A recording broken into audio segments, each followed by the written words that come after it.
এক যুবক ছিল যার জীবন ছিল বিলাসিতা আর গুনাহর মধ্যেই সীমাবদ্ধ।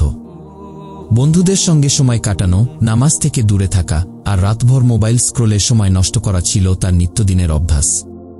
কিন্তু একদিন মাঝরাতে সে হঠাৎ ঘুম ভেঙে উঠে বাইরে টিনের চালে বৃষ্টির শব্দ, চারদিকে নিস্তব্ধতা, আর তার হৃদয়ে এক অদ্ভুত শূন্যতা। মনে হচ্ছিল পৃথিবীর সব কিছু থাকার পরও কিছু একটা নেই, একটা গভীর অভাব, এক ধরনের বিষণ্ণতা যা সে কখনো ব্যাখ্যা করতে পারেনি। সে উঠে বসল, মোবাইলটা হাতে নিয়ে ইউটিউবে ঢুকল। হঠাৎ এক ভিডিও খুলে গেল। এক শায়েখ বলছিলেন, নিশ্চয়ই আল্লাহর স্মরণেই অন্তরসমূহ প্রশান্ত হয়। সূরা রাদ। এই আয়াত তার হৃদয় কাঁপিয়ে দিল। সে বুঝে গেল এতদিন যে শান্তির অভাব অনুভব করছিল সেটি আসলে তার রবের কাছ থেকে দূরে চলে যাওয়ার কারণে। সেই রাতেই সে চোখের পানি ফেলতে ফেলতে তওবা করল। সেজদায় পড়ে বলল, হে আল্লাহ, আমি ফিরে আসতে চাই, আপনাকে খুশি করতে চাই। প্রিয় ভাই ও বোনেরা, আল্লাহ যখন আমাদের ভালোবাসেন তখন তিনি আমাদের প্রতি কিছু নিদর্শন পাঠান, কিছু লক্ষণ দেখান যা বলে দেয় আল্লাহ আপনাকে খুশি করতে চান। হয়তো আপনি আজ এই পোস্টটি পড়ছেন, এটাও হতে পারে সেই লক্ষণগুলোর একটি। এই ভিডিওটি শেয়ার করুন আপনার প্রিয়জনের সঙ্গে।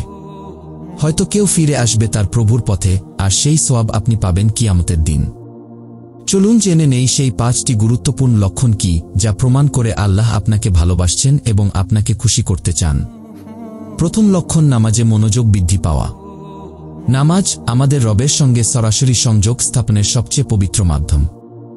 অনেক সময় দেখা যায় কেউ হয়তো আগে নামাজ আদায় করত শুধু দায়িত্ব হিসেবে মনোযোগ ছাড়া, তাড়াহুড়ো করে। কিন্তু হঠাৎ করে যখন আপনি টের পান আপনি সেজদায় বেশি সময় কাটাতে চাইছেন, চোখে পানি আসছে, রুকুতে হৃদয় কেঁপে উঠছে, তখন বুঝবেন আল্লাহ আপনাকে খুশি করতে চান। এটা এমন এক অনুভূতি যেখানে আপনি আপনার স্রষ্টার সামনে নিজেকে অপূর্ণ, অসহায় মনে করেন। আপনি বুঝে উঠতে পারেন এই নামাজই আপনাকে গুনাহ থেকে ফিরিয়ে আনছে, চিন্তার ভার হালকা করছে, আর আপনার অন্তরে এক অদ্ভুত প্রশান্তি এনে দিচ্ছে। আল্লাহ বলেন, নিশ্চয়ই নামাজ অশ্লীলতা ও মন্দ কাজ থেকে বিরত রাখে।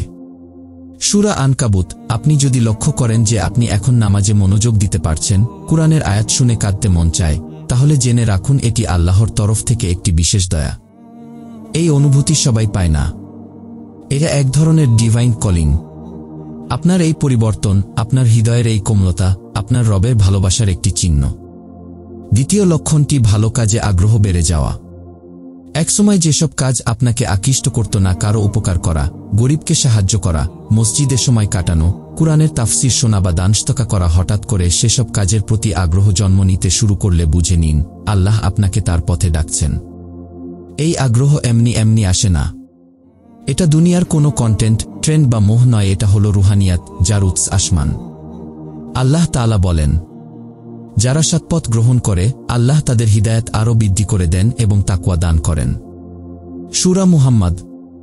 আপনার ভেতরে যখন একটা চাপা তাগিদ অনুভব করবেন, আজকে কাউকে সাহায্য না করলে ভালো লাগবে না, আজ কুরআন না পড়লে মন শান্ত হয় না, আমি কিভাবে আরেকটু ভালো মানুষ হতে পারি, তখন বুঝবেন আপনার অন্তরে আল্লাহর রহমতের আলো প্রবেশ করছে।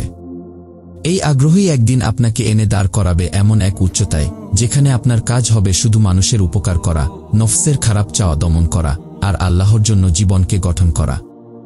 আপনি যদি এই পরিবর্তন নিজের মধ্যে টের পান তাহলে অভিনন্দন, আপনি আল্লাহর খুশির পথে চলতে শুরু করেছেন।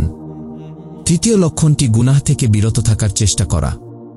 জীবনের একসময় ছিল যখন গুনাহ, পাপ আমাদের কাছে খুব স্বাভাবিক লাগত। গান শোনা, অন্যকে ঠকানো, মিথ্যা বলা, হারাম সম্পর্ক এসব জীবনের অংশ হয়ে গিয়েছিল। কিন্তু হঠাৎ করে একদিন যখন আপনি কোনো গুনাহ করতে গিয়ে থেমে যান, ভেতরে অস্বস্তি অনুভব করেন, মনে হয় আল্লাহ তো আমাকে দেখছেন, তখন বুঝবেন আল্লাহ আপনাকে খুশি করতে চান। এই অনুভূতি, এই অপরাধবোধ, এটা আল্লাহর পক্ষ থেকে একটি বিশেষ নিয়ামত। সবাই গুনাহ করে, কিন্তু সবাই গুনাহ করে অনুতপ্ত হয় না। আর যারা অনুতপ্ত হয় তারা বিশেষ মানুষ, তাওবার উপযুক্ত মানুষ। আল্লাহ বলেন, নিশ্চয়ই আল্লাহ তাওবাকারীদের ভালোবাসেন এবং পবিত্রতা অবলম্বনকারীদের ভালোবাসেন। সূরা আল বাকারা। আপনি যখন গুনাহ করার পর কাঁদেন, নিজেকে তুচ্ছ মনে হয়, একাকী সেজদায় পড়ে বলেন, হে আল্লাহ, আমি বারবার ফিরে আসছি, আমাকে ক্ষমা করে দিন, কি তখন বুঝে নিন আপনি আল্লাহর ভালোবাসার আলোয় আলোকিত হচ্ছেন।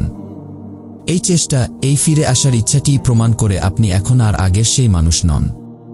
আপনি পরিবর্তনের পথে, আপনি আল্লাহর সন্তুষ্টি কামনায় নিজেকে গড়ে তুলতে শুরু করেছেন। চতুর্থ লক্ষণটি কুরআন ও দ্বীনের জ্ঞান অর্জনে আগ্রহ জন্ম নেওয়া। আমাদের জীবনের বহু বছর হয়তো এমনভাবেই কেটে যায় যেখানে কুরআন কেবল তাকের একটি বই হয়ে পড়ে থাকে। কিন্তু হঠাৎ করে যখন আপনি কুরআনের একটি আয়াত শুনে থমকে যান, কোনো ইসলামী লেকচার আপনাকে গভীরভাবে নাড়া দিয়ে যায়, অথবা আপনি নিজে থেকেই ইসলামিক বই পড়তে, ভিডিও দেখতে বা হাদিস জানতে আগ্রহী হয়ে পড়েন, তখন বুঝে নিন আল্লাহ আপনাকে ডাকছেন। এটা নিছক কৌতূহল নয়, এটা হিদায়াতের সূচনা। এটা এমন এক আলো যা আপনার হৃদয়ে আল্লাহ নিজ হাতে জ্বালিয়ে দিয়েছেন। আল্লাহ তাআলা বলেন, আল্লাহ যাকে ইচ্ছা তাকে তার নূরের পথে পরিচালিত করেন। সূরা নূর আয়াত। যখন আপনি দ্বীনের কথা শুনে নিজের জীবনের ভুল খুঁজতে থাকেন, নিজের কাজগুলো পর্যালোচনা করতে থাকেন, তখন আপনি আর সাধারণ নন। তখন আপনি সেই সৌভাগ্যবানদের তালিকায় পড়েছেন যাদের হৃদয় আল্লাহর দিকে ফেরার জন্য প্রস্তুত। দ্বীনের জ্ঞান শুধু জানার জন্য নয়, এটা হলো আত্মার খোরাক, হৃদয়ের আরাম এবং গুনাহর ঘোর থেকে জেগে ওঠার মাধ্যম। আপনি যদি আজ নিজেকে দ্বীনের দিকে ঝুঁকতে দেখেন, কুরআনের শব্দে ভালোবাসা খুঁজে পান, তাহলে বুঝে নিন এটা নিছক কাকতালীয় নয়, এটা আল্লাহর পক্ষ থেকে আপনার প্রতি ভালোবাসার ইশারা। পঞ্চম লক্ষণটি সৎ ও নেককার মানুষের সান্নিধ্যে থাকতে মন চাওয়া। একসময় হয়তো আপনার বন্ধুরা ছিল শুধুই দুনিয়ার গল্পে মগ্ন, ক্লাস, চাকরি, টাকা, প্রেম, মজা। কিন্তু এখন হঠাৎ আপনি টের পাচ্ছেন ওই আড্ডাগুলো আর তেমন ভালো লাগে না। বরং আপনি এমন মানুষদের খুঁজছেন যারা আল্লাহর কথা বলে, নামাজের কথা মনে করিয়ে দেয়, পরকালের কথা ভাবতে শেখায়। আপনি যদি টের পান যে আপনি ধীরে ধীরে এমন পরিবেশে থাকতে স্বস্তি বোধ করছেন, তাহলে জেনে রাখুন আল্লাহ আপনাকে পরিবর্তনের পথে নিয়ে যাচ্ছেন। রাসূল সাল্লাল্লাহু আলাইহি ওয়াসাল্লাম বলেছেন, মানুষ তার বন্ধুর ধর্মের উপর থাকে। সুতরাং তোমাদের প্রত্যেকের উচিত খেয়াল করা সে কাকে বন্ধু বানাচ্ছে।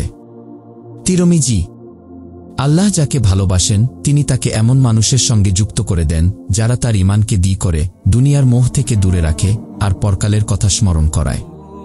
যখন আপনি এমন বন্ধুদের পাশে থাকতে চান যারা ফজরের জন্য ডাক দেয়, ইসলামিক লেকচারে নিয়ে যায়, কিংবা শুধুই আপনাকে গুনাহ থেকে ফিরিয়ে রাখে, তখন বুঝে নিন আপনি আল্লাহর এক বিশেষ নিয়ামতের নিচে আছেন। এই ধরনের সঙ্গ শুধু ইহকাল নয়, পরকালেও কাজে আসবে। কিয়ামতের দিন মানুষ বলবে, হায় যদি অমুককে বন্ধু না বানাতাম। সূরা ফুরকান আয়াত। কিন্তু যারা সৎ ও নেককার বন্ধু বেছে নেয় তারা হবে সেই দলের অন্তর্ভুক্ত যাদেরকে আল্লাহ নিজের ছায়ায় স্থান দেবেন, যেদিন অন্য কোনো ছায়া থাকবে না। আপনি যদি এই 5টি লক্ষণের মধ্যে অন্তত একটি নিজের জীবনে দেখতে পান, তাহলে আল্লাহর কাছে সেজদায় পড়ে যান, কারণ আপনি এখন হিদায়াতের পথে। এই পথ কঠিন হলেও এর শেষ প্রান্তে আছে আল্লাহর সন্তুষ্টি, জান্নাতের আরাম আর চিরস্থায়ী সফলতা।